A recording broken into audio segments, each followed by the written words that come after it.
How close are you to more deals, and when do you expect the next to be announced? Well, very close. We have numerous deals. I know Howard's going back. As soon as this is finished, your press conference, he's got numerous. And Scott, who's right over here, who's fantastic, by the way. You were great on television this morning. I watched you. That was you gave them a little lesson in the world and economics. But Scott's going to be going to Switzerland, meeting with China. You know, they very much want to make a deal. We can all play games. Who made the first call? Who didn't make the? It doesn't matter. It only matters what happens in that room. But I will tell you that China very much wants to make a deal. We'll see how that works out. Every country throughout the last 40, 50 years has literally ripped off the United States on trade, on military, on protection, on all the different things.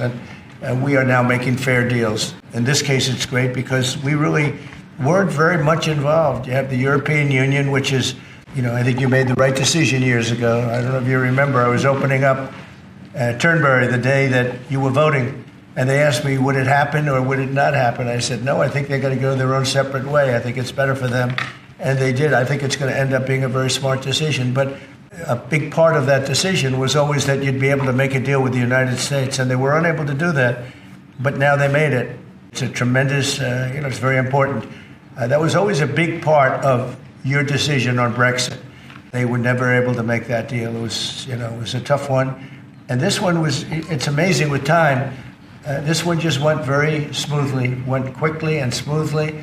A lot of common sense, as I like to say. There's tremendous common sense, but it's going to make your country much bigger in terms of trade, and it's going to make our country much bigger in terms of trade, too. The deal includes billions of dollars of increased market access for American exports, especially in agriculture, dramatically increasing access for American beef, ethanol, and virtually all of the products produced by our great farmers. And our Secretary, as you know, of Agriculture is here. Brooke, thank you very much for being here. Day. Thank you, sir. You'll let the farmers know.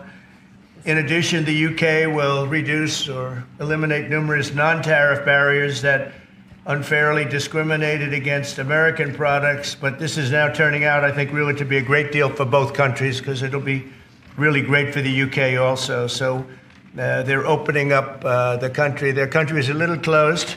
We appreciate that. They'll also be fast-tracking American goods through their customs process, so our exports go to a very, very quick form of approval, and there won't be any red tape. Things are going to move very quickly both ways.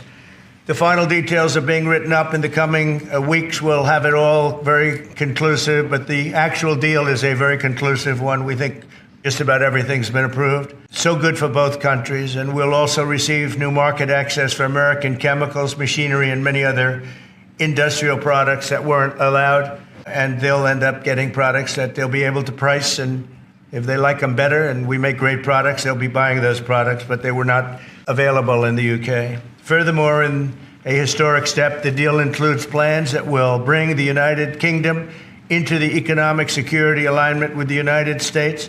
That's the first of its kind.